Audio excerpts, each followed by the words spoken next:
discharged my duties. Oh, Zhongli. But as I began to consider relinquishing my divine role, I soon discovered that many reasons still remained to not hastily depart. Was Liyue, the city I had dwelt in for so long, already prepared to enter its next age? I decided that a test was needed in order to reveal the answer, so I feigned my own death and gathered the cast of Child, the Adepti, and the Liyue Qixing to play their roles together on the stage that was Liyue. That's right, which is why I continued to safeguard the Gnosis until now. So you mean that if the chaos ever reached the point of no return, you would simply appear and use your divine powers to bring Liyue back under control? Of course. And it would have been all too easy for him, too. Just as a child quickly matures after losing their parents, so has Liyue matured when faced with the death of its deity. I was pleasantly surprised with the finale of the show that you all put on.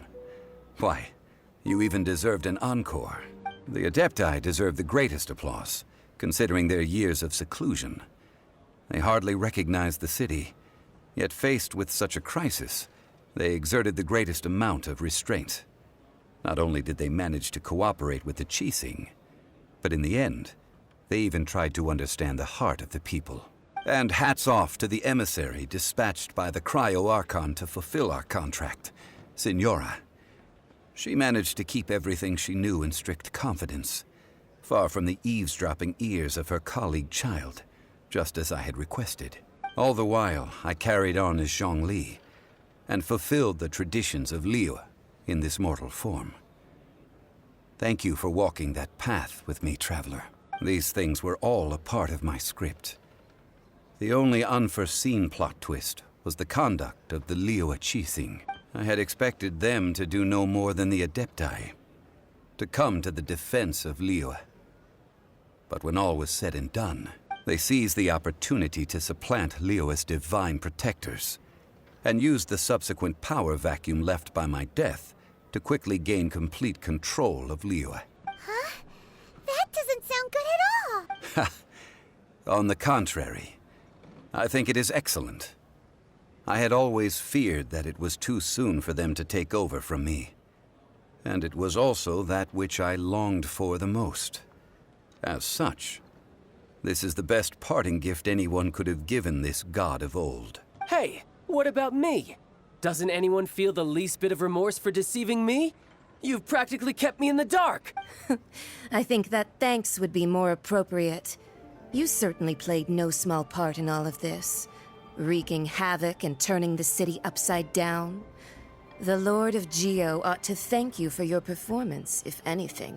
If you hadn't created the pressure of a battle between mortals, Adepti, and a god, the lump of coal resting in the hands of the Geo-Archon, Liyue would never have been able to become a dazzling diamond of a city. Huh?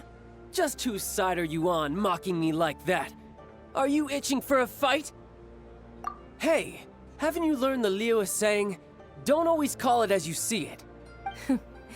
Well then, with the Gnosis in my possession, I have no use for such idle chatter. We should return to Zapoljarny Palace and seek an audience with Her Majesty, the Tsaritsa. Come, Child. Fine. I'll meet you there later. I'm not sharing a boat with the likes of you. Do as you wish.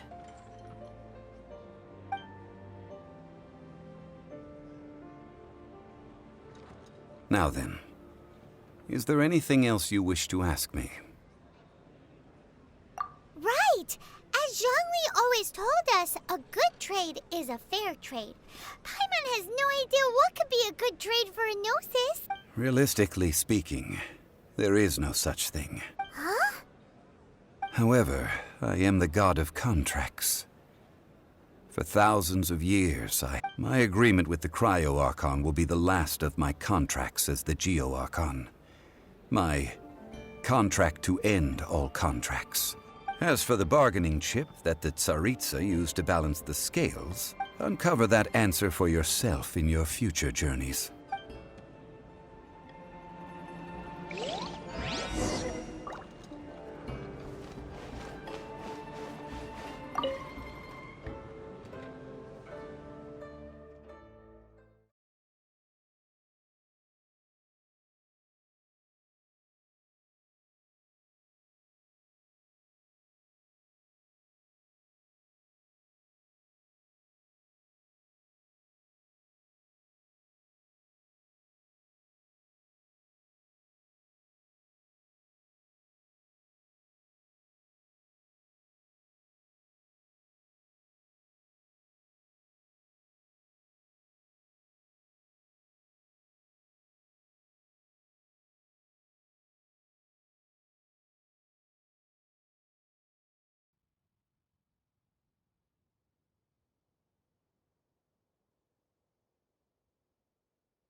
Today's the day of the rite of parting.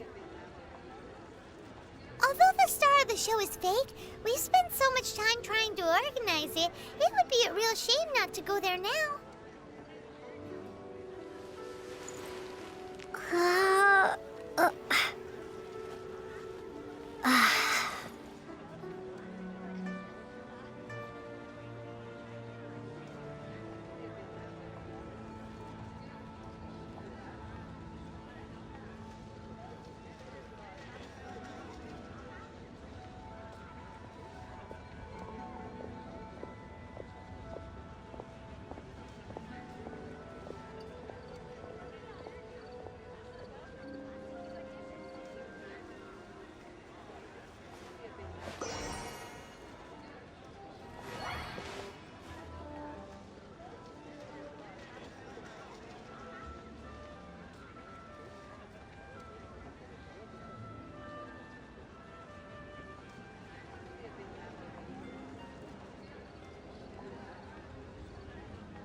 Well, since we're going through with this rite of parting, I guess it means that those rumors hit.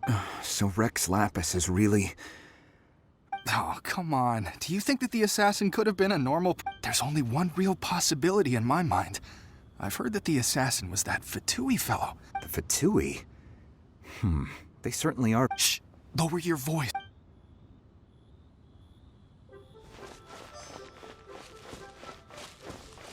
You know that god from the ocean couldn't have just shown up out of nowhere. I mean... Yes, and to think that this happened right on the Say, do you think the person who is... Now that you mention it, I mean, it all fits together. Still, what sort of soup... Ah, forget it. Guessing's no use to...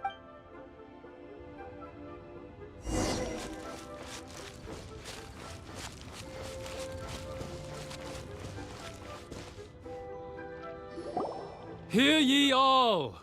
Though a dragon soars ageless as the mountains, it too must return to dust. This is common knowledge. Gods and Adepti live glorious lives, but both light and shadow have their season. So too must they face divinely appointed trials. Rumors and hearsay abound on the streets that Rex Lapis was murdered. Having been thwarted in his trial, Rex Lapis's soul has recouped the celestial heights. He beseeches the people of Liyue to grieve not and to let not their hearts be saddened, nor are they to believe street-born rumors or indulge in baseless speculation.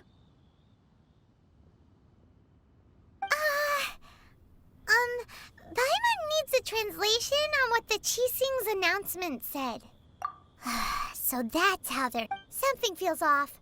Why would they say... Could the Qixing already have known that Rex Lapis... Did Zhongli tell them in secret after his... Exactly, right?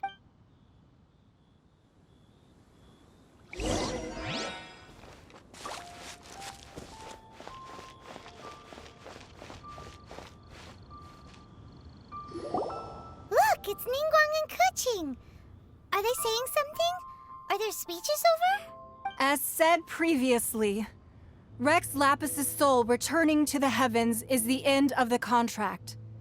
And it is also the end of an era. 3,700 years of contracts. We, the people of Liyue, were indeed prosperous. But blinded by our prosperity, we forgot that time can be pitiless. The long, unending dream.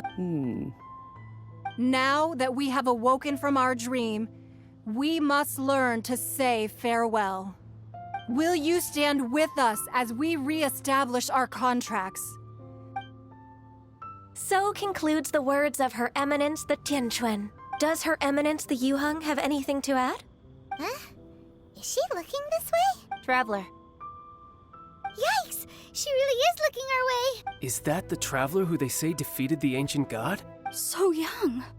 The Liyue Qixing always repay their debts. And as you have heard, our eyes see far and our reach is long. Name your price. Whoa!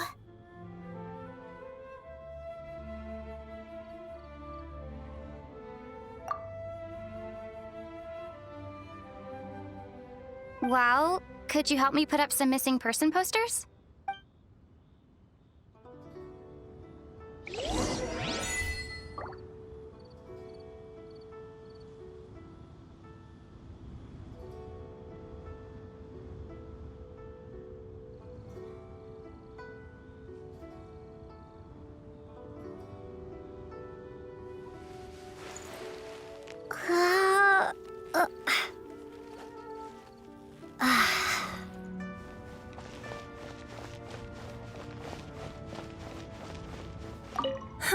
And to think I'd put my best perfume on before coming here. But it seems as if those perfumes... Well, that's fine. Suffer no rivals and...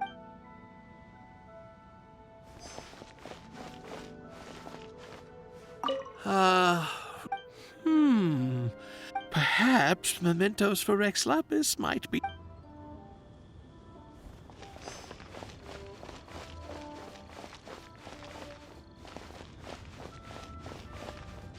As for the mortals and Adepti of Liyue,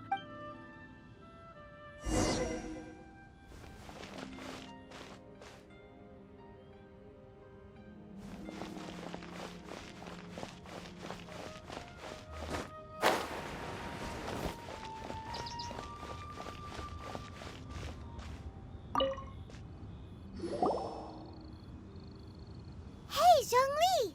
Look at this! Everyone in Liyue is caught up in their emotions, thinking that they'll never see Rex Lapis again. And here you are looking all relaxed. Why would I not feel more at ease? Right. If the two of you can spare the time, I should treat you to a meal at the Xinyu kiosk. Ha! That sounds like big talk, Zhongli. Paimon might have believed you if you were treating us to some third-round knockout, but you'd have to pay out your nose just to stand inside Xinyu kiosk. Are you sure you can afford it? You're right. I do lack the Mora. But why would Morax lack Mora? As the Rex Lapis Morax, I can easily create Mora. But since I have chosen to walk this earth as the... When I was journeying with you, though I still had the Gnosis in hand, I knew that I must soon retire from my role as... Oh, no wonder! Paimon gets it now. You didn't look at the price tags when we were spending because you've never had to. But since you weren't used to not being able to just make more Mora as and when you wanted to, you had to try becoming a parasite to society who lives off of other people's credit.